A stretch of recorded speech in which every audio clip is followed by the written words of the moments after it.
Hi, I'm Sean. I'm Rhonda. And we're looking forward to talking with you today about some things that maybe you could do to help face and deal with conflict in your marriage.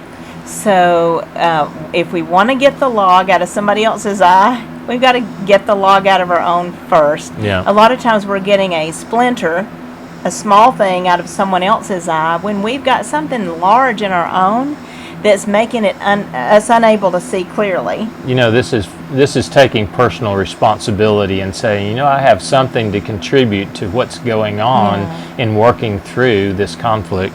Because when I become so focused on another person's faults, I have a tendency to not be able to see my own. Yeah.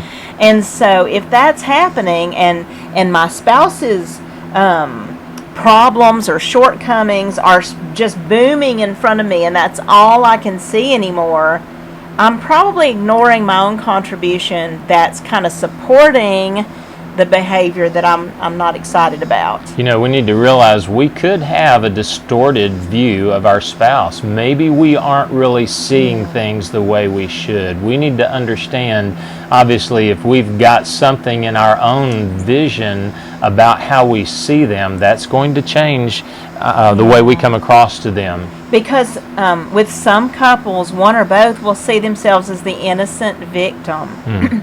Oh, look at how my spouse is treating me. But they don't see that they are actually sowing seeds and reaping a harvest. They are doing things that make it really easy for the spouse to respond like that, and they play a role. But when we see ourselves as the innocent victim, all we realize is the other person is a bad person and needs to change. But I don't need to change. Yeah. I'm doing everything right here. Yeah. And you know, we'll hear things like that from couples sometimes. And those people that think like that are less likely to make changes for the marriage because they're not willing to see that they're doing anything wrong. You know, maybe we can be overly sensitive, and we need to realize that sometimes I might be responding in an extreme way to something that I need to change the way I'm coming across to my spouse. And definitely if our spouse does something that we don't appreciate and they do it consistently or repeatedly, you know, we do become more sensitive if we're not guarding our thoughts. And there's a lot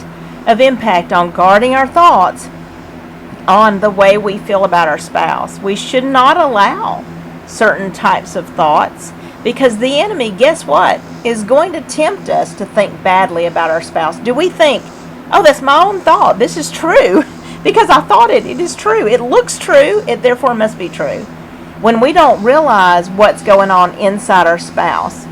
You know, we need to be able to empathize with our spouse with whatever things may be hurting them and being able to make a connection there to really feel what they're feeling. I mean, this is essentially the gospel. This is where Jesus became a man to feel what we're feeling, to be able to save us. And this is what happens in the marriage when we feel what our spouse is feeling. We're able to really help.